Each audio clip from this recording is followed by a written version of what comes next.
What's going on, 49er faithful, 49er fan, 49er gang? This is your boy Niner Gang Podcast back in the building. What's going on, Throwback?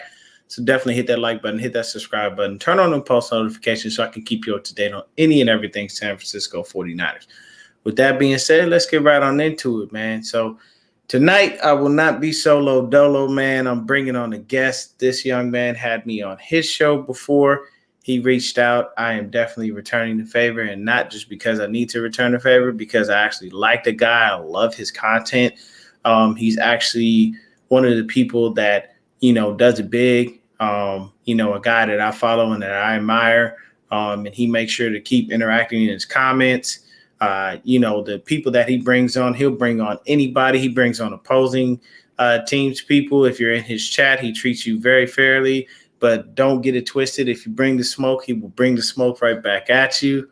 So without further ado, man, I'm going to bring in the one, the only, Jay in the Bay. What's good? What's good?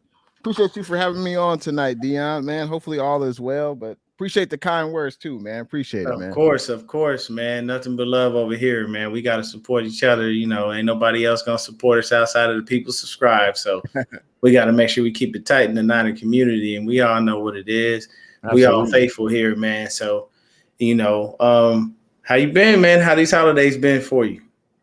Hey, man, holidays have been excellent. Spending time with family, and it's always a good thing. And our 49ers have been winning games with, plural. So that's always a good thing as well, man. Oh, man, man, I've been great, man. The holidays have been good to me. It's just been beautiful just in general to watch this evolution of, Mr. Purdy, and I called him Mr. Purdy. Shout out to Rocky Mountain Razorback, my dog. He came up with the Glock Purdy, which I like that one very much, man. What's going on the throwback? David McNew, my boy Brandon, my boy Dave. Everybody there, man. Appreciate y'all for stopping through and hanging out in the stream. So let's get right into it, man. Over these past two games, what have you seen from Mr. Glock Purdy that lets you know that clip is always loaded and he's ready to aim and fire? What have you seen that's impressed you? Well, I would say that BP has impressed me so far. He hasn't really gotten the first team reps with the offense all year. He's basically been the third string quarterback the entire season. And to get thrown into action versus the Fins, and the moment was not too big for Purdy. I thought he shined in the last 7 quarters that we've seen from Purdy. I think those 4 college years at Iowa State University have done him well. He holds a whole lot of records at Iowa State from a quarterback standpoint. And, he just looks polished. He looked comfortable. Even when the blitz was in his face, he stood in there. He took the hit, but he delivered a throw. And one aspect of his game that, that Jimmy can't do basically is, the mobility. I know Jimmy can be a little bit mobile, but I think BP is on another level, and he's able to escape the pass rush and allow his receivers to get open, just a few more seconds, and he can deliver a ball. So I definitely like what I see from Purdy. Dare I say he gives a spark to this offense, and his teammates respect him. They say nothing but glowing things about him. And if you have the respect of the locker room, you have the respect of the coaching staff. Everyone wants to play for you. They're giving out 100% effort. They do all the time, but it means a little bit more when your guys respect you. I think there are a few quarterbacks in the NFL who don't have the respect of the locker room, and usually it doesn't turn out well for them. But my first impression of Brock Purdy is A1. It's excellent, and I can't wait to see him this Thursday in a hostile environment versus the Seahawks on the road. Hey, man, those are perfect thoughts as it pertains to Brock Purdy. And for me, it's just simple. The kid has just been flat out amazing.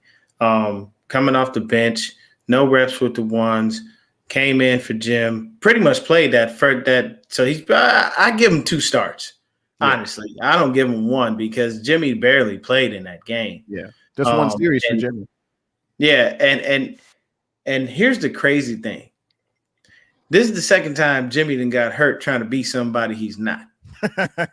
Remember how he ripped off all them wins in 2017, and the next thing you know, in the Kansas City game, he decided to be a damn running back trying to pull a spin move, tear his ACL. Like, there's just at times, bro, just let it go. Take the sack. Like don't try to get out there and be a hero, man. You do what you need to do. And the one thing that I can say is we basically have Jimmy Garoppolo with mobility. If you look at it from that standpoint, the only difference is Garoppolo has a quicker release, and we know, I mean, the only thing that I can say that I've seen that I'm not necessarily too big of a fan of is his arm strength isn't necessarily the greatest, but it's not as if we didn't know that. All the reports coming out of training camp stated such. But the thing is it doesn't matter if you have the arm strength if you just keep making plays. Right. Like that touchdown pass to Brandon Ayuk was where he got hurt. He took a shot, bro. Yeah. I'm talking about he got blasted. Yeah. And still had enough to get the ball there and made it happen.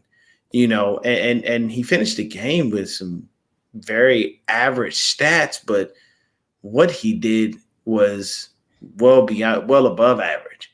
I mean, you beat Tom Brady. I think with this defense, with this defense, how good it is, like he doesn't have to carry the team. He doesn't have to be spectacular. I know that he threw 2 interceptions basically in back-to-back games. The second interception, was called back due to a penalty, but the plays that he does make, they really help elevate this team. And, dare I say, this offense in the last 2 games has looked its best. I mean, we scored 30 points in back-to-back games. I would have to look to see if we've done that before in the season. I want to look that up real quick, but there's no doubt he gives a spark to this offense that I'm not going to say. I don't know if I can say he's better than Jimmy. I think it is a small sample size, but there's not a huge drop off. I'll definitely say that. That's the key. That there's not a big drop off. Right. Yeah, that's what you anticipate when you got a 7th round pick coming in. You don't anticipate this guy's going to come out and light it up. You anticipate he's going to come in, be serviceable. Hopefully we can get a couple wins out of this last, few games that we have, and we should be fine. But he's come in and been polar opposite. He comes in and looks like the guy who should have started from almost day one. And it's not to take anything away from Trey Lance, because I love Trey Lance, and I'm still of the mindset that this is his team. That's not going to change anything. Now, a lot of people are like, I know there's a lot of speculation on, can the 49ers win the Super Bowl with Brock Purdy? Here's the thing. If you listen to Kyle Shanahan in the beginning of the season, he stated very clearly, it doesn't have to be all on Lance. He has help. There's a run game. There's the defense. There's special teams. Like, it's not just him. There's people around him that will help to make him better and make it easier on him as far as his transition to the NFL. Now, unfortunately, he wound up getting hurt, and we had to go to Jimmy. I have to say the only thing that I don't care for is that the offense is just pass happy, but when Lance was in, it was run happy. Right. And I feel like that's a lot of people are like, well, his injury is a freak accident. I'm of a different mindset. Stop running him like that. Don't give him those options. Make him drop back and throw. Have faith that the kid can do the simple things that you're asking him to do. I don't think that anything Jimmy and Brock were doing this season is something that Lance can't do.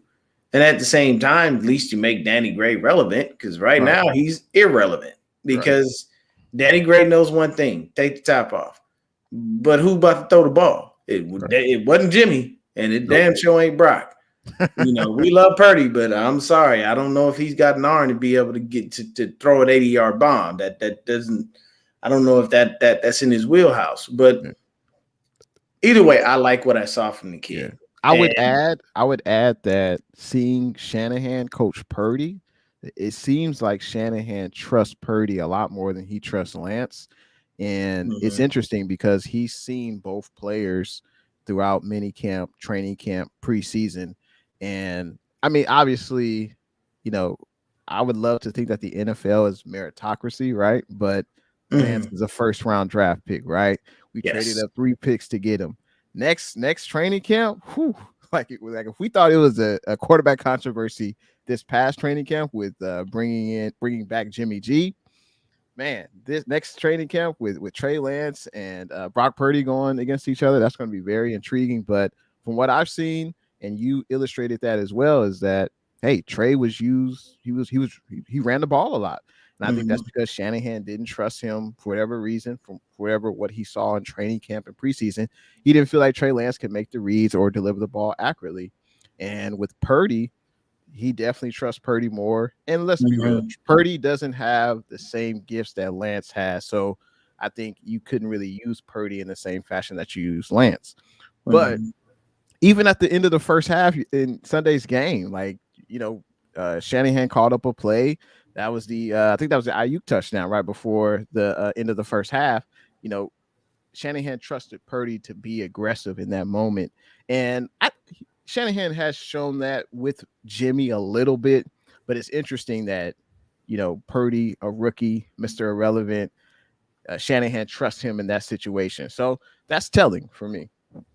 Definitely so, man. And here's the number one thing. Like that's a perfect segue, because you got to think about it. Even if we don't win the Super Bowl, say we make the NFC Championship game. Now there's a question mark.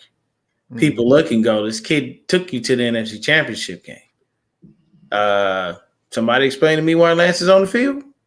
Because that's basically what they will do. Like, the media will just they're openly destroying that situation, and it's unfortunate that would happen, because it's going to be a circus of people that go, this kid has done way too much. And then, shot in the dark, Brock Purdy wins the Super Bowl. How do you bench him after that?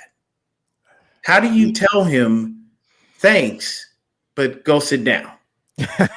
Like, I'll take that problem right now. I'll take that problem, but anybody would. Any of us would. We would all take that. But honestly, I kind of feel sorry for Trey. It's not his fault that he got hurt, but unfortunately, that's life. Sometimes things happen. You don't expect it, and that's life. But he's got to, win out his job. I think if Brock Purdy wins a few playoff games, we already know the noise is going to be out there. Purdy should be starting, but Trey Lance, we've invested so much in him that you have to give him a legit opportunity. That's all I'm asking for. If it turns out that Purdy is better throughout camp, then I think it wouldn't make sense to have Trey Lance start. But if he did, I would understand, because of what we've invested in him. So it's a sticky situation, but it would be a lot of NFL history. I think Purdy's already the first. He's the first rookie to actually beat him. First rookie to beat TB12. Yep. And I think he had his first start versus TB12, and he was the first player to have this first start versus TB12 and his team actually win. Also, he's the first Mr. Irrelevant player to throw a touchdown pass. Also, if you look at Mr. Irrelevant players, most of them don't even make the roster, let alone start. A lot of them are either special team guys like kickers or punters. There's been a few players who play on either offense or defense, but it's pretty rare for Mr. Relevant players to actually be relevant on a roster. So it's fascinating to watch. That's for sure. Oh, snap. Yo, give me just a sec, Jay. Yeah, no worries. Dion will be back. But the Rocky Mountain Razorback says, yes, sometimes you don't expect your coach to run like a battering ram. Yeah, I mean, I think it spoke to Shanahan felt like he wanted to use Trey Lance's his attributes, his speed. He's a big guy playing the quarterback position. And unfortunately, Shanahan didn't really, I don't think, believe in Trey Lance's throwing ability. I think he felt like he wasn't a polished passer yet. And I think when you look at Brock Purdy, I mean, I don't know how you guys feel, Faithful. Let me know in the chat. But Brock Purdy, he just looked like a polished passer. So I was just talking about Rocky Mountain. Oh, yeah. Hey, man, look. Brock is definitely a polished passer. He definitely looks good. And to be honest with you, for me, I look at it like this. Blue True, what's going on, man? What's good, Blue True? I'll say this. It's an amazing feat to do what he has been doing in such a short span of time. Yeah. Now, me personally, if the man gets to the Super Bowl, you got to have an open quarterback competition. I'm sorry. I love Trey Lance. I love Trey Lance. I love what he can do. But I'm sorry, man. You can't sit that kid Yeah. because here's the problem that you have with the 49ers. The locker room likes who they like. And I'll tell you right now, probably one of the few staunch Jimmy G supporters was your Kittles, your Juice. Mike McGlinchey, your Juice. I mean, even Trent Williams came out and stated straight up, I'm a Jimmy guy. Yeah. So now you got that locker room jumping behind Trey Lance, and you're like, I mean, jumping behind Brock Purdy, but you didn't really see a lot of that for Trey Lance. And that's what hurt the most, was at the locker room when Shanahan first started implementing the, hey, we're going to, rotate quarterbacks in and out. What they do, they revolted. Don't do that. Why? You messing with Jimmy's leadership, his continuity, he can't get rhythm, blah, blah, blah. So he stopped doing that. But then when you look at it, when he couldn't play versus the Cardinals, there was no choice but to put Lance in. When we were getting our butts handed to us by the Green Bay Packers, Lance gave us a shot in the arm. You know what I'm saying? And yes, this is all last year, the previous year. But these are things that tell you that locker room, it's a few people in there that seem to mess with him and a few people that don't. Brandon Ayuk is definitely a Trey Lance guy. I think he has to prove to the locker room that he belongs. I think that's what it comes down to. Yeah. And unfortunately, Trey Lance has yet to prove it. Not his fault. He got hurt, but he's got to prove that he belongs and he can really add value to this team and make this team better than either Brock Purdy or Jimmy G. And I think Brock Purdy, he's got poise. It looks I dare I say it looks easy to him. He just looks at ease. The great players, they always say, when you come from college to the pros, the difference that they experience is the speed of the game. Yeah. And then once you get comfortable, everything slows down. It's like an NBA player when he's on a hot streak. He says, "Man, that rim looks a lot bigger than it really is." That's how in tune with the game you are. That's how easy the game comes to you. And Brock has shown that, and we haven't seen that from Trey. And I'm a Trey Lance fan. I root for anyone in red and gold, but just being real and the eye test and also Brock has CMC. I mean, that's a huge deal to have that type of weapon in the backfield with you. We haven't seen Trey Lance with CMC, so hey, maybe Trey Lance will look well. There's no doubt he's going to look even better with CMC next year. So I can't wait to see that. But yeah, man, BP has definitely looked very well, and his teammates respect him, and they're not going to lie. They're going to tell the truth one way or the other.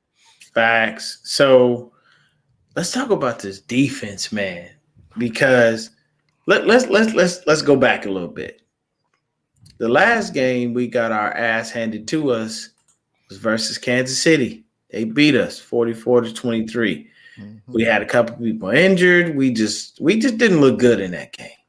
Since then, this defense literally has given up 14 to the Lamb Chops, 16 to the Chargers, 10 to the Cardinals, nothing to the Saints, 17 to the Dolphins, and 7 to the Bucks. Like, we're literally just destroying anybody that comes in and plays us. And the only reason the Bucks got that 17 was just on a blown coverage. I mean, it's Tyreek Hill. He was it was either going to be Tyreek Hill or Jalen Waddle. One of them dudes was going to get us. Yeah. You have to stop one, but Jalen Waddle didn't exist. I think he had one catch in that game, literally. Yeah. Mike Gesicki, a no-show. Yeah. So the only person catching the football was Tyreek Hill. So Tua, he was seeing ghosts. Like he that yeah. was one of his worst games. Also, we got a new okay, Got a boxing hater in the house. historian. We got a hater in the house, boxing historian. I'm going to safely assume you just hate the 49ers, or maybe, you're possibly a Chiefs fan. I don't know, but we welcome everybody in here, man. Welcome to the stream. Hit the like and subscribe button. And no, we were not having a flashback of Super Bowl 55. At the end of the day, you guys won that Super Bowl. If you're a Chiefs fan, congratulations to you. Where you been since? Been a couple years since you've been relevant, hasn't it? Having a hard time beating those Bengals, aren't you? Yeah. Joe went crazy on you last year, didn't he? Now we go with the simple stuff. Oh, Patrick Mahomes owns y'all. So our franchise, why is our franchise dirty? What would be dirty about us? We have 5 Lombardis. We're a storied franchise. We have an enormous amount of Hall of Famers. Like, I'm sorry. Is it just the fact that the Chiefs have now become relevant again? I mean, hey, look. So let's see here. He says 49ers had 20 years of failure. How long have the Chiefs had? Because I can tell you right now, the gap between our championships versus y'all is way bigger. Decades. Yeah. Decades. I'm talking like at least like 4 or 5 of them joints. Don't make me do the research. We can talk smack, bro, but don't make me do the research, bro, because our gap. Thank you. 50 plus years. Good looking, Sin. Long time. 50 plus years, and you in here running your mouth. Calm down. Let's take a step back. And you ain't been relevant in the last 2 years because the Bucks won and then the Rams won. So what's going on? Yeah, exactly. He magically disappeared. But either way, I love entertaining haters. You know what I'm saying? Look, man, Cat Williams said it best. Appreciate and love your haters because they took time out of their day to hate on you. They were so focused on your moves that they took a step back in their own way, in their own path during the day because they was too worried about what you was doing. Yeah, that's crazy. Come on in and hang out with us, man. Keep going in the chat. We got all the smoke, man. But this defense right now, I don't care what nobody says it's the best in the league, and there is no one that wants this kind of smoke. Like Bosa's playing on another level. Charles Omenihu? What? In the top 5 of pressure rate for defensive linemen? Like the dude is not playing, man. Okay, here we go again. Y'all haven't touched the ring since. Okay, first of all, look, I'm not gonna take this type of slander. You want some back and forth, you can do that, bro. But we're not about to do that. We're not about to get to calling people out their names and getting mad. And here we go with the gay slurs and everything like that, bro. At the end of the day, man, you're welcome in the chat, but just have some respect for that community. I don't need that on my channel. I don't need people trying to cancel me saying I be condoning stuff. But at the end of the day, your team took 50 plus years just to get to a damn Super Bowl, while in that time frame we had won 5. Facts. And we had been to the Super Bowl years before that, and y'all wasn't relevant until Patrick Mahomes came around. We gave you Joe, we gave you Alex, and you did nothing. So please explain to me how you jumping in my chat, running your mouth, talking about relevancy and all this other stuff, and it took you 50 years. 50, bro. You got to come with some better information and some better smoke than that to be talking about 50. 50 years? Dang. At least we went to a couple. At least we were competitive during those years. The Chiefs have been in purgatory until Patrick Mahomes' inception. That's literally it. Alex Smith had y'all rolling a little bit, and y'all didn't get over the hump. I get it. But it is a little suspect how you come in here running your mouth, and you don't even know the fact that you suck. Like, y'all literally, and like I said, y'all won that Super Bowl a couple years ago. Congratulations. That was 2 years ago. I'm going to do you just like I do the lamb chops. Means nothing if you can't continue the pattern, right? Yeah, no. Whew. You might be Rams taking a contenders. You deep might be dive, too. contenders every year, but I can guarantee you, if Patrick Mahomes goes down, you'll be nobodies. Yeah, them Rams and Cardinals taking a deep dive. Whew. Oh, and them Rams, oh Lord. And see They're real that quiet now. hey, bro. They look horrible. Yeah. They look bad. Mhm. Y'all had to go pick up Baker Mayfield. Whew. But like you said before, man, this defense is legit. This defense is top notch. I Yes. think Dre Greenlaw has elevated his play tremendously. Talanoa Hufanga, Tayshaun Gibson. I mean, I don't understand how he was still on the free agent market. He's getting turnovers out there. Of course, having Eric Armstead back, I think has definitely benefited the entire defensive line, especially Nick Bosa. I mean, I think Nick Bosa is tied right now for most sacks in the NFL, and he's up there in pressures and quarterback hits.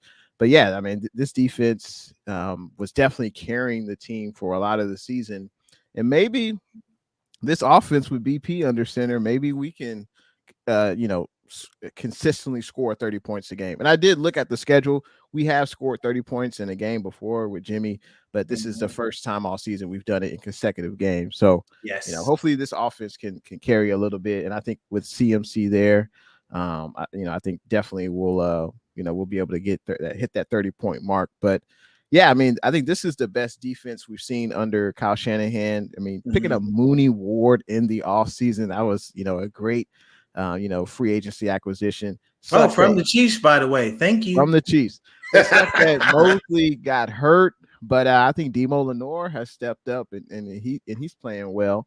And what helps the secondary is the pass rush being able to get after the quarterback. Now, I know we didn't bring down TB12 last week, but he was pressured like 19 times by pretty much everyone along the D line. So, this defense is playing lights out, and anything is possible with this defense.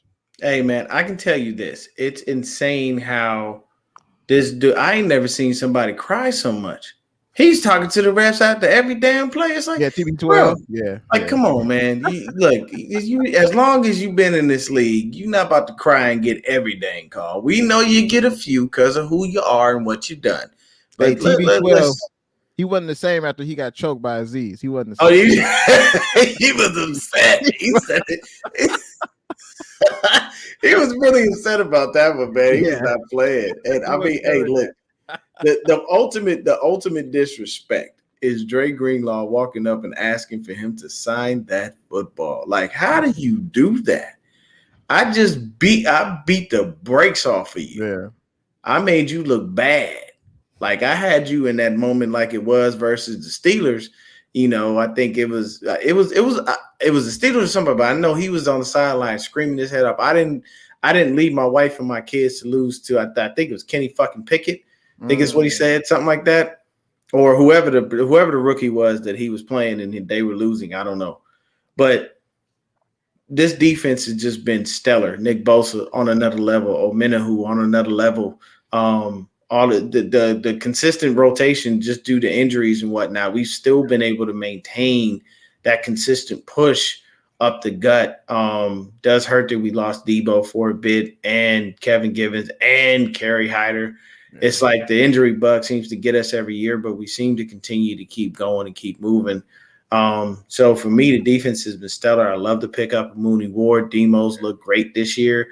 It sucks that we lost Mosley, but Jimmy Ward's been playing his butt off in the slot.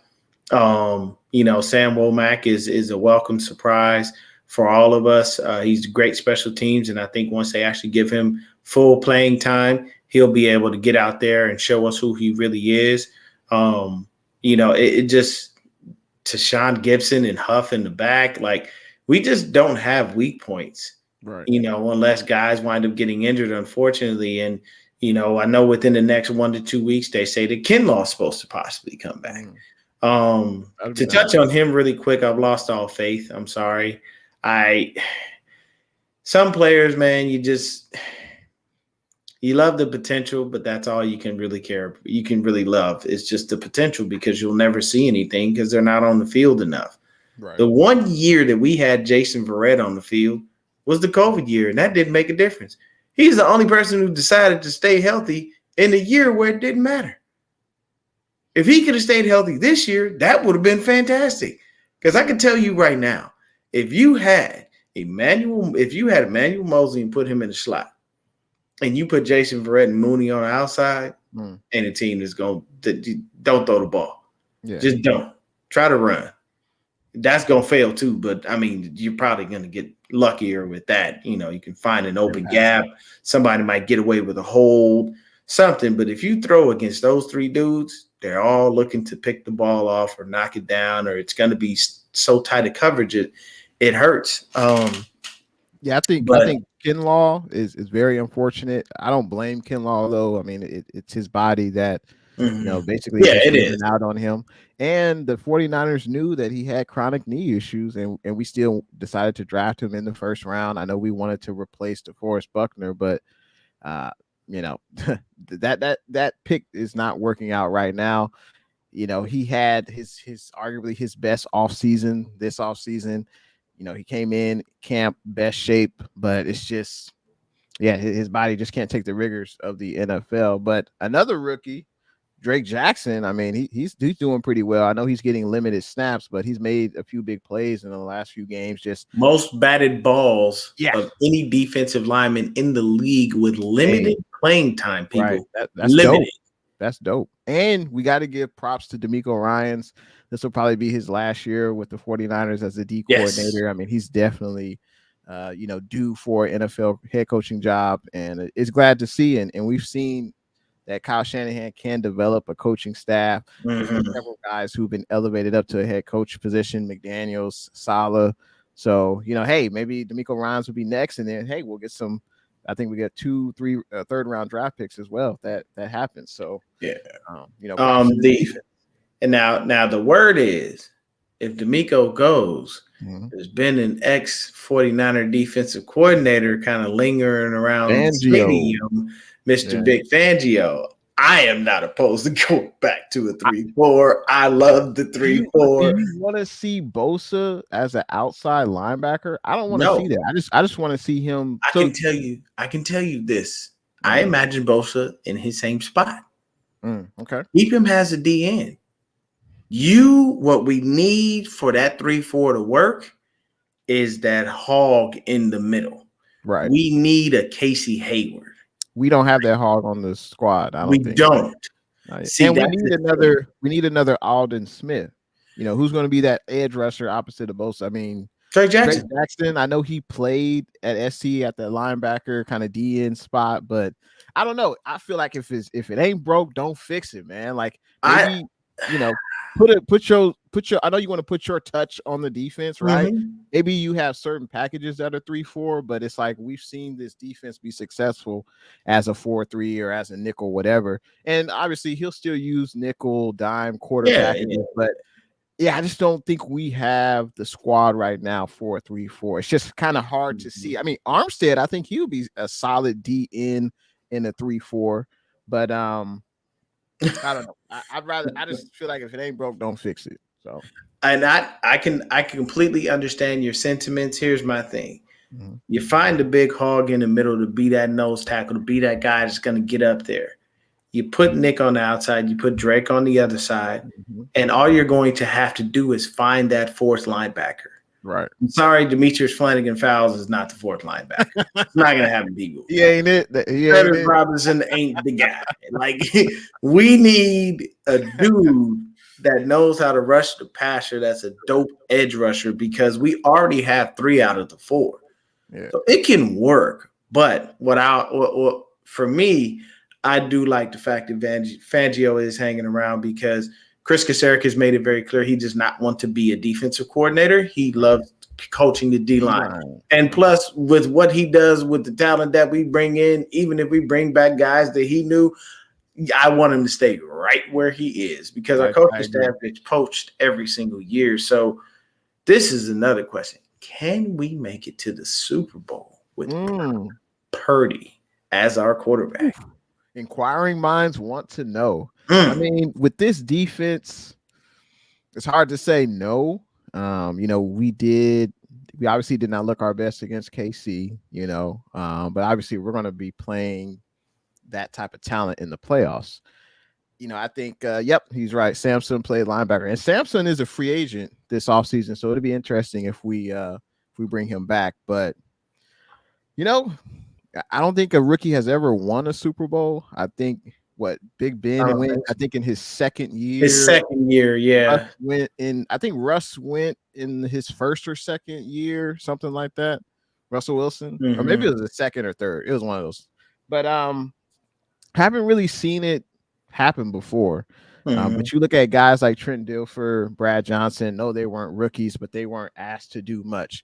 Those guys leaned on a strong running game and a strong defense. So, I mean, I would say it's possible. Maybe not likely, but I think if Brock Purdy continues to make plays, he's able to escape the pocket with his mobility. He's willing to throw the ball downfield. He'll actually look downfield and not just to his check down. I think as long as he takes care of the ball, doesn't have multiple turnovers, I would say anything's possible, man. Yeah, man, I have to agree. I honestly think that as long as he keeps playing the way he's playing, he doesn't have to do anything spectacular. We definitely can, push to get there. The only real team that I'm worried about, honestly, is the Eagles. That's a team that I gotta kind of look at them and go, all right, this is this gonna be a little bit different. We gonna have to work with these cats, man. Like we're gonna have to find some things out. Shout out to 49er Jeff, Perk Dog, Chris Hansen, Tommy Huxley in the building.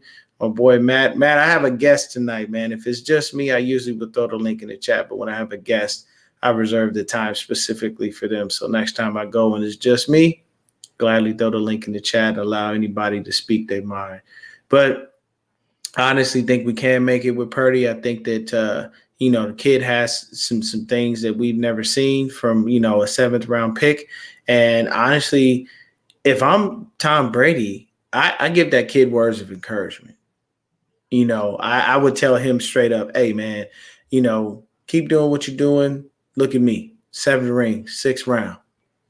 Yeah, I did. You can do that. And if I'm Brock Purdy, even though I'm young, I look at him and go, you know what? I'm not even lying to you. You're my inspiration. They didn't believe in you. They passed on you. But look at you here. So I do want to ask you something. I have other questions, but I saw this earlier in a YouTube short, and it kind of stuck in my craw a little bit. So you know how Aaron Rodgers always hangs out on the Pat McAfee show. Mm-hmm. So he had a guest host, and the guest host basically said, hey, man, though you continue to say that the 49ers, are wrong for passing on you and you're upset, they seem to own you in the playoffs. How do you feel about that? He's like, yeah, but have they won a Super Bowl since they passed on me? How many have they won? And I'm like, and I'm thinking in my head, Aaron, you've won one. Yeah. Since that happened, and you're supposed to be lauded as this ridiculously great quarterback, but now you just look like a guy who flies around the world, takes hallucinogenic drugs, then comes into training camp bitching that you don't have continuity with your receivers. When if you wasn't off getting high and throwing the ball to your receivers and building that continuity over the summer, like Trey Lance was, maybe you wouldn't have had all these problems that you had this year, huh? Maybe instead of looking through and aligning your chakras, you should have aligned with your receivers, and then you wouldn't be crying and over here trying to make it seem like, we're bad for passing on you. At the end of the day, even though you got a chance to win one Super Bowl since we passed on you, you've done nothing since then. And anytime you see us in the playoffs, you become irrelevant. You know why? Because you lose. So I'm sorry, Mr. Rogers. Your comments mean nothing. Because that one Super Bowl that you have is all you're ever going to have. You ain't going nowhere. They just paid you all that money, and what have you given them? Much of nothing. But how do you feel about those comments, man? Man, I mean, I don't think I could have said it any better. I mean, I echo your sentiments. I think it's kind of like that story with Michael Jordan where he was in high school and he didn't make the varsity team, Mm-hmm. and that was something that like fueled him throughout his career. I think that's what Aaron Rodgers is doing. That's always going to be a dig at him. I mean, Rodgers went to Cal, not obviously not too far from where the 49ers played at that time, at Candlestick. So, it would have been a cool story for him to get drafted, by a team I'm sure he rooted for when he was a kid. But, I think, like you said, man, we have owned Aaron Rodgers. Yes, Rodgers did get that Super Bowl victory, but I don't think he's the same guy, dare I say. I mean, obviously he lost Devontae Adams, a potential Hall of Fame wide receiver, but I just think Rodgers was just hitting back, at that question. And obviously he's still a hell of a talent, but I just think that's something that's going to continue to fuel him. I mean, we weren't the only team that passed him. I think he was drafted in the mid-20s. Yeah, I think Rodgers was. So it was like, yeah. 20 teams passed on him. So Yeah.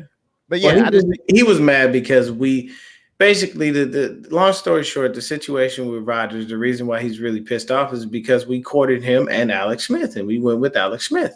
yeah, That's really why he's upset, because we did. We talked to both quarterbacks, and for Aaron Rodgers, I'll say this once again: you don't beat us in the playoffs, and your team, unfortunately, this year is pretty much irrelevant. The Vikings own your division right now, not you. So right.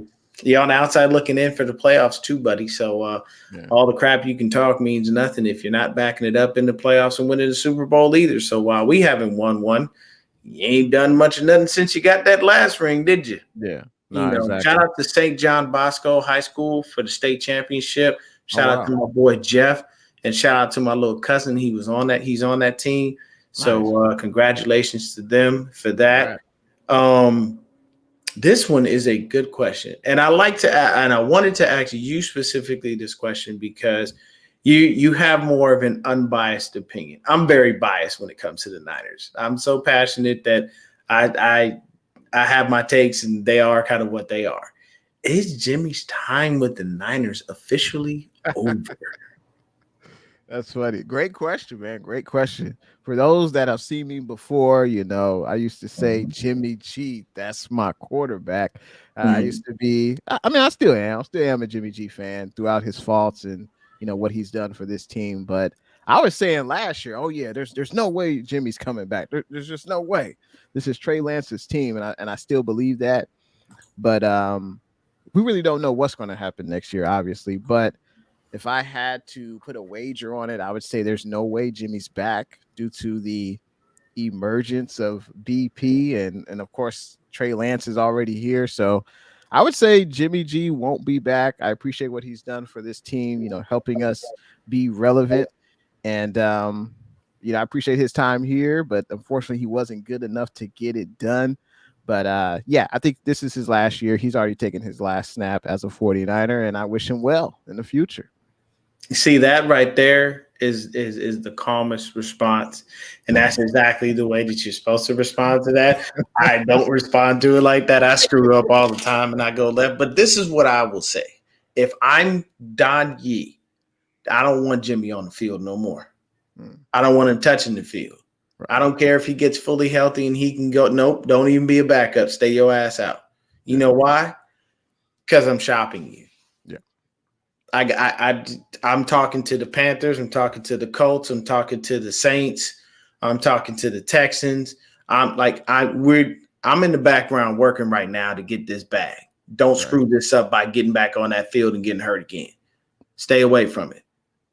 I don't care what you got to tell them. Just tell them something. You know what I mean? But it's the simplicity of understanding I'm about to go get paid.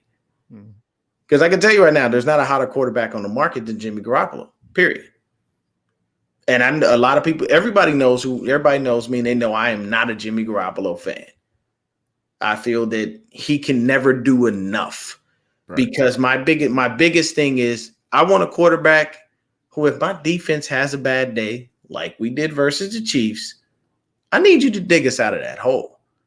I need you to be able to get into a shootout and know that you're probably going to wind up being the victor. But if I see that you can't do that, it makes me lose faith. So for me, to be honest with you, if I'm Don Yee, I don't want you on the field. I don't want you doing nothing. I want you fully healthy with clear and concise medical that says you are good to go because you are an unrestricted free agent with a no franchise tag clause. And there are several quarterback needy teams. And you know what they're going to do? Open that pocketbook up real wide. Doesn't matter whether they get a return or not. They're just going to open it up. So if you want to get paid, Jimmy, my suggestion to you, chill. Get healthy. Completely the agree. NFL stands for not for long, typically, or the no fun league. But in this instance, it's not for long. Think about it. Be smart and go get your paper, man. I know it's just Jimmy. He doesn't really have from what I know, he doesn't have a wife. He doesn't have kids. It's just him. But at the end of the day, secure that bag for yourself. Why not? You're at the best position in football. It's where you get an overabundance of money for not even any talent. And I'm not saying that Jimmy doesn't have talent, but I'm saying there are people who have been talentless that have gotten paid. Don't believe me? Brock Osweiler. Kirk Cousins. Mike Glennon. Yeah. Matt Flynn, who got his job straight. If there was ever a jack move in football, it was Russell Wilson. Mike, you remember what happened with Mike Flynn, right? Yeah. Yep. Mike Flynn he played a couple of games for the Packers. Yeah. Bro, he played next to no time, and Seattle dropped a bag in his lap, and Russell Wilson came in and stole his damn job. He snatched that snatched it like a thief in the night, bro. He took the woman. He went to see that he walked right up and snatched her from you while it was broad daylight. Right. He's like, "It's your girl? Yeah, she's coming with me." And your woman left. And you were like, "Babe, where you going?" And she was like, "I don't know, but I just have to go with him. He told me I needed to go with him, so I'm leaving." And you were like, "But babe," and it's like, "I'm sorry, where are you headed to? We're going to Prada right now." Like, you got jacked. So it's like certain players, you still get paid. Yeah. Hey, go get your money, man. That's all I'm saying. And I would say that Jimmy's lasting image will be that he played pretty good this year, like up to Jimmy's standards, especially with not a lot of thrown interceptions and had some TD passes. And, he was able to move the offense. And I think teams will be interested. As you mentioned, like a half dozen teams will be interested in him in the offseason. So it would be in his best interest not to play, like you said, and go into the offseason, be healthy. And as Perk Dog said, hey, he's going to be the best free agent QB on the market. Absolutely. Yeah, and what's up, Andrew Martinez? Nice to see you, man. Definitely, yeah. Jimmy does need all the pros around him to elevate the offense. Those are facts, But I mean, hey, at the end of the day, wish him nothing but the best. Don't wish injury on anyone, man. Speaking of injury, prayers out for Kyler Murray. Tore that ACL, man. And the ACL snaps on those non-contact injuries. It sucks. Not going to lie to you, partially good for us because that means that the Cardinals fall further into purgatory, and that makes us look even better, and I'm going to tell you right now, Matthew Stafford's probably done in L.A. I think that's a career-threatening injury? I think what happens is, because I think he's only there for next year. I don't think they gave him much. I don't think they may have given him an extra year or an extra 2 years. I'm not sure.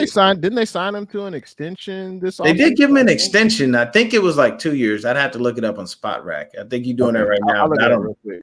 Yeah. So let's see. Yeah, so it looks like he's got a 4-year, $160 million deal. Now he's going to be on the Rams for a minute. Right.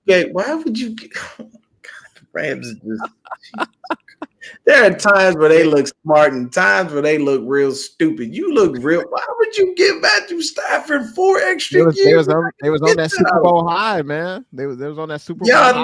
They was definitely, they was on that Super Bowl high, all right. I'm telling you, man. It's only team to win a Super Bowl and have nobody at their parade. Right. Nobody. Crazy, right? Like I remember arguing with Vermilion Sports Report about that. He kept trying to tell me the parade was lit. I'm like, bro, they showed your parade on the streets. There's nobody There was there. a few hundred people, a few He hundred. was like, well, no, there was this other one. I'm like, if you have to pay to celebrate, that's not a parade. That's you. That's your owner because he was sneaky and underhanded, trying to rack in more money. I'll tell you this, and I want to know if you know this or not. Do you know how much the Chargers pay for rent at SoFi? Nah, how much? $1. Really?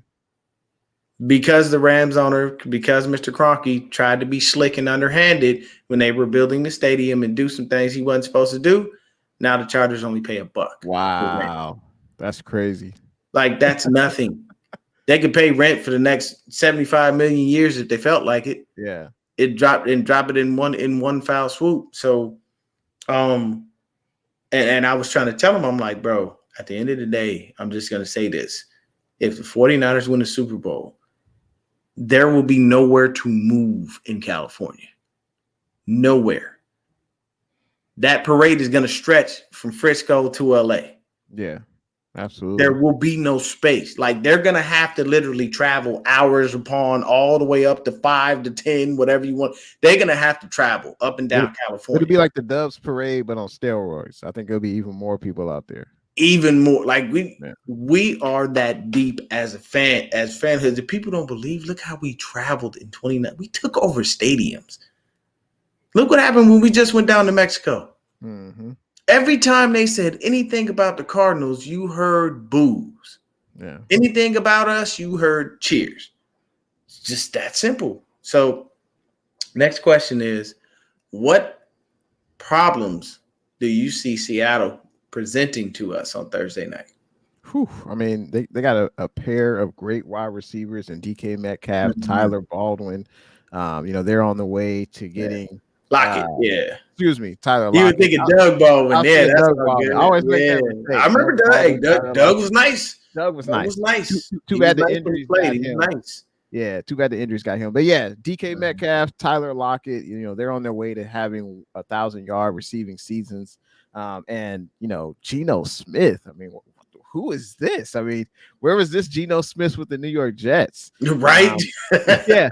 I mean, Geno looks comfortable. He's got 25 touchdowns, 8 interceptions. And I was like, okay, well, are these yards like check down throws and guys are just running? Like, is he like another Jimmy G quarterback? But I looked up, ratings as far as air yards. So how far you throw the ball in the air. I think Pat Mahomes, of course, is like number 1, but Geno Smith is number 3. So he's definitely airing the ball out. He's throwing it deep. They have a pretty good tight end. They got Kenneth Walker at running back. So they got Marquise Goodwin. He can fly. He's got speed. He can take the top off the defense. So yeah, the Seahawks have weapons, but I think we're meeting them at a great time. They've lost 3 of their last 4 games. So they could be, not peaking at the right time. This is December football. You're supposed to be peaking like the 49ers. They're going the opposite way, but this is still a short week for the Niners. We've got some injuries. It's in Seattle, so it's going to be a very intriguing game, but the Seahawks, they got some talent, and the names I just mentioned definitely could present some problems for us. Yeah, man, I have to echo those sentiments, man. It's the offense that scares me. I'm not even really truthfully worried about their defense. No one cares about Jamal Adams. He's been a non-factor, and I think he's been injured for a bit. I'm just saying that, those are the guys that we have to worry about. Your DK Metcalfs, Tyler Lockett, DK Metcalf, and Marquise all can fly. You don't need one of those dudes to take the top off the defense. You could use all 3 of them on go routes and just figure out who beat who fast enough. I'm sorry. I like DK coming out of college, but after what he did to Budda Baker, I have an enormous amount of respect for that dude's speed. This is the one time I'm comfortable with us playing zone because I'm going to give DK Metcalf 5 yards. Yeah. I might even give him 10. Give him 10. Yeah. Like that dude, he just because the difference is DK doesn't have he has the speed and the size. That's a whole grown ass man out there. That's a big boy. So, anybody that can maintain 22 miles an hour for almost 100 yards, all right, you good in my book. I was going to mention the Seahawks defense. Like they have a few names. One of their linebackers, I think he's got like 140 tackles on the season. They got a young corner who I think he's got like a half a dozen interceptions. So, and you look at their takeaways, they do have 21 takeaways right now. It's the fourth most in the NFL. So I would say they're opportunistic defense. They like to get turnovers, fumbles, interceptions, but they're terrible against the run. And obviously that favors the 49ers. So I expect the Niners will just run the hell out the ball. Yeah. So we can control that clock. Right. Speaking of the run, you can have CMC run all over them. Yeah. But then if I want to hit you in the mouth really hard, I'm going to hit you with a kid named Jordan Mason. Yeah. Like this kid still averages over 5 yards a carry in limited time. Yeah. We have two players are doing something that most players can barely even do throughout a season. Drake Jackson is in limited time batting the most footballs throughout the whole season for all defensive linemen. Jordan Mason is literally averaging over 5 yards a carry, which is extremely hard to do in this league. Yeah. Like you don't average over 5 yards a carry just by accident or happenstance. You've got to work for it. So, excuse me, for me, I see this game being a situation of what works first.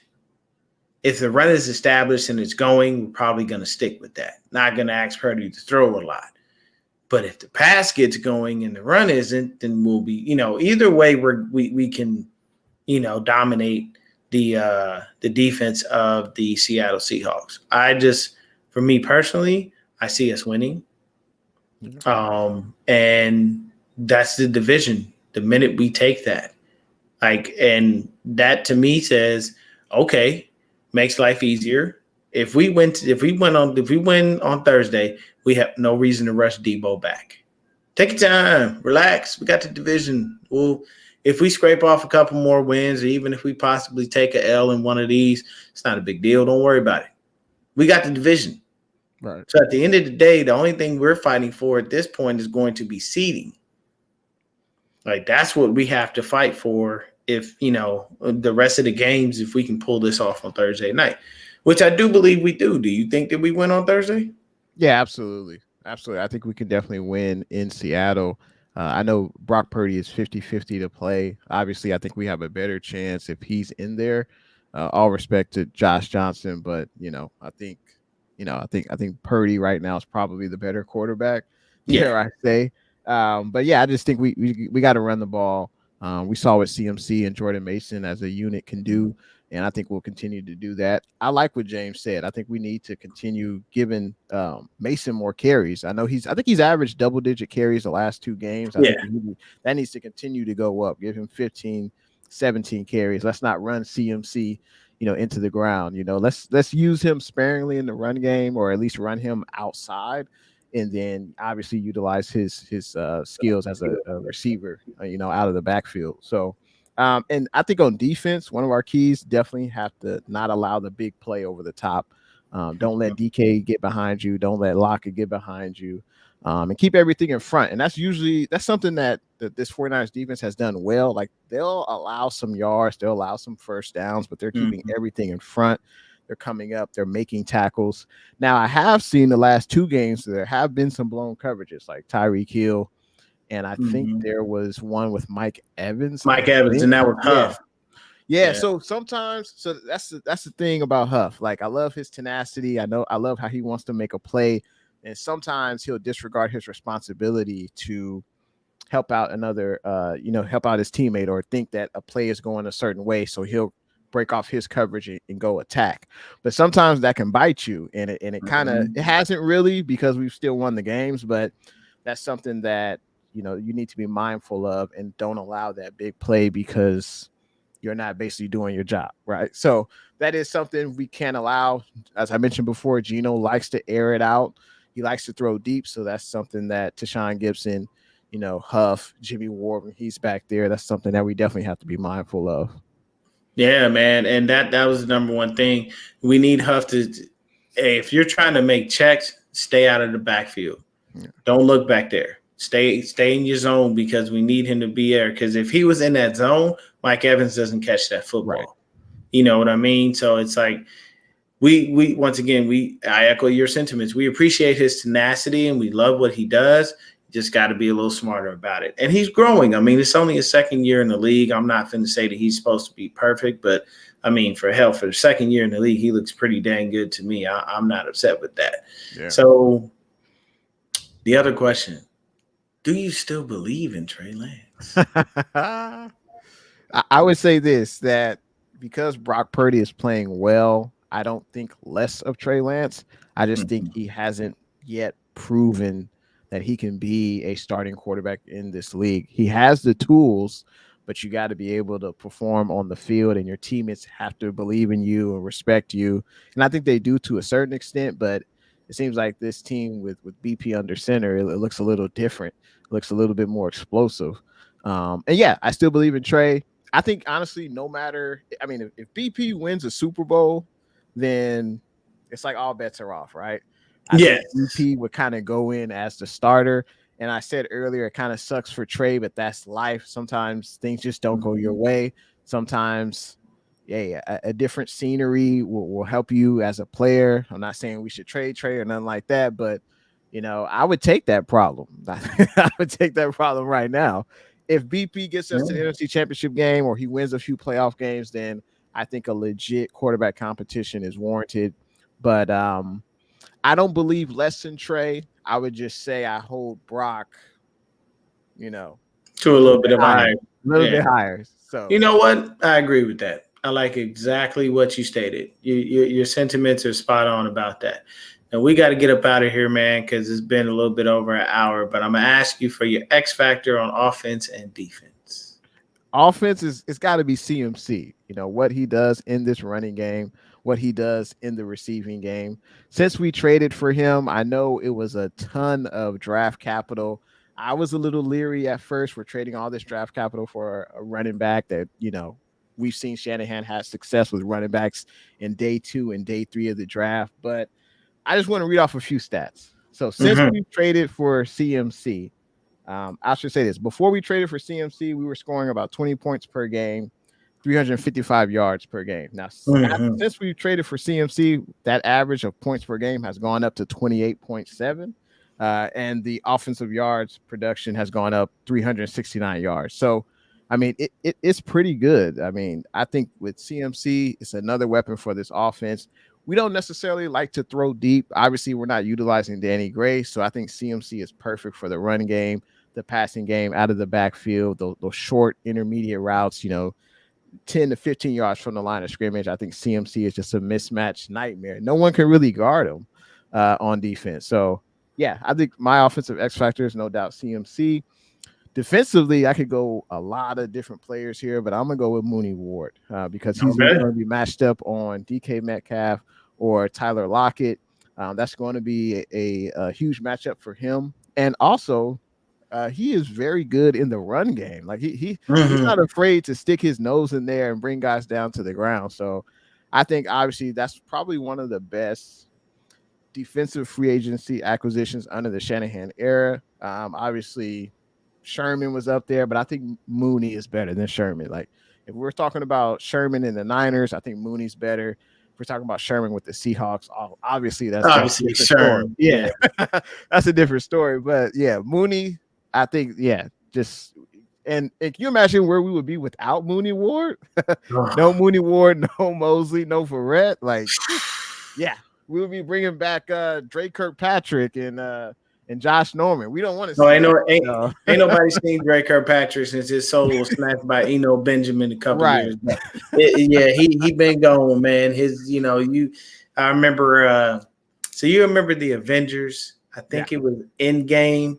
You remember how Hulk went in and he was going to see the Sorcerer Supreme And he's like, I'm not asking. And she just tapped his body and his soul just went out. That's what happened to, Benjamin when, Benjamin hit Dre Kirkpatrick. He hit him and his soul just floated away. Ain't been the same It since. never came back.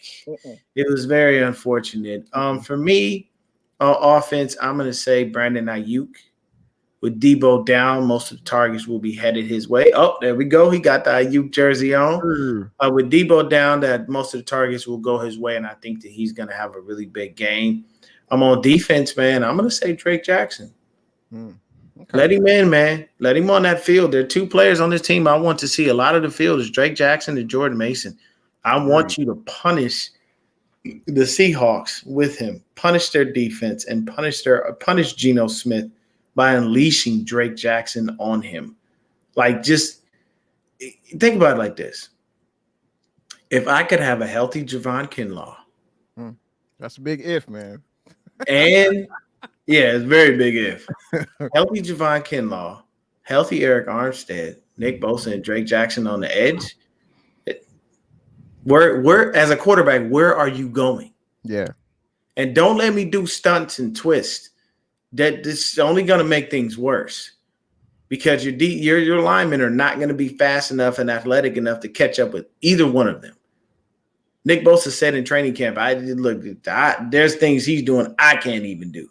And Bosa is a quiet guy. He's not boastful or braggadocious. He just goes out, does his job, wrecks the damn place, and just says nothing. Yeah. He might say something like Sackaroonie or something like that. He how Bosa is. He's quiet, man. Yeah. So Perk dog. I didn't know you was a fellow Taurus, Perk dog. You know what I'm saying? I shared my birthday with Stevie Wonder and Dennis Rodman. Greatness. All right. So I'm very fortunate. I met Stevie Wonder too, man. He ain't blind. Wow. Stevie ain't blind. That's what people say. That man walked up and shook my dang hand. Like he knew exactly where I was at and knew where he ain't blind. Either that or all his other senses are so dang heightened it makes him not look blind. Like that could be it too. He's actually an awesome person. Okay, he made third. Okay. Yeah. And then my oldest son is May 6th. So all right. Yeah, man. We Tauruses, we roll deep, man. I was thinking Kittle too. I think Kittle could have a big game as well. Especially being out. Yeah. And Brock likes to throw to Kittle, so that he does, man. Hey, look, man. At the end of the day, I love what George Kittle said. I'm open on every play. What are you talking about? Mm-hmm. I like that mentality. That's the mentality that you must have. You want to be open on every play. So I think that definitely is great. I swear to God, Tommy Huxley with the BS in the chat. He always giving me shit, man. But I love Tommy, man. That's just how he is. Some people don't mess with him, but this Tommy trolls. That's just what he does, bro. Like it's just who he is. My best friend Aaron, he trolls when you're on social media. It's what he does. I don't ask questions. I don't bother him about it. I don't get upset. It's just who he is. I've learned literally to communicate with New York people the same way they communicate with me because that's just who they are. You adapt. But thank you so much for joining me, Jay. I appreciate you coming and hanging with your boy, man, for a little bit so we could do this show. We will definitely get together again, man. I put his information in the description of the show, but definitely tell everybody where they can find you, man. Appreciate it, man. First, huge shout out to you, Dion, man. I appreciate you for letting me get on your platform tonight, man. Had a pleasure talking about the Niners, and huge shout out to everyone that's in the chat right now. Having a chat for a host and people are communicating through the chat makes our job a lot easier, and it's more fun to go back and forth with people in the chat, the 49er fans. You can find me at Jay in the Bay. YouTube, IG, Twitter, TikTok. Feel free to follow me. I appreciate all the support. And man, I can't wait for Thursday night in Seattle. It's going to be I think if we win this game, we'll still be undefeated in the division. And we got one more division game left with the Cardinals, and don't really have to worry about them, but they could want to play spoilers at the end, but you never know. You still got to approach every game, like with the same appropriate fear, I like to say. So, but man, appreciate you for having me on, and everyone have a great week. Appreciate it.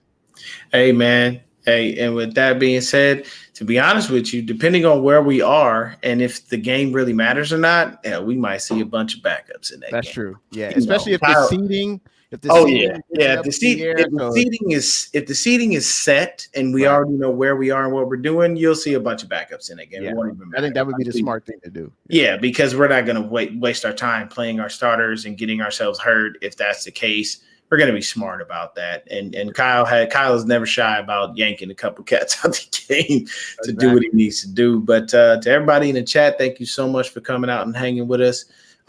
Keeping, staying interactive there, man. Andrew Martinez, first time I saw you in the stream. Appreciate you, man. Definitely hit the like and subscribe button. Everybody like and subscribe to Jay in the Base channel if you haven't already. He's putting out fantastic content. The guy does well in his work. And he's another one of our correspondents from training camp. Jay's able to get there, man. He'll go. I mean, if you don't believe me, just check his IG out, bro. He lived in Levi. He literally lived in Levi. He be there. And then I'm telling you, bro, that's one person I seen. I go on IG, he be there more than anybody else. I be like, hey, man, But thank y'all so much for tuning in, man. Stay up, stay faithful. Most of all, go Niners. Go Niners.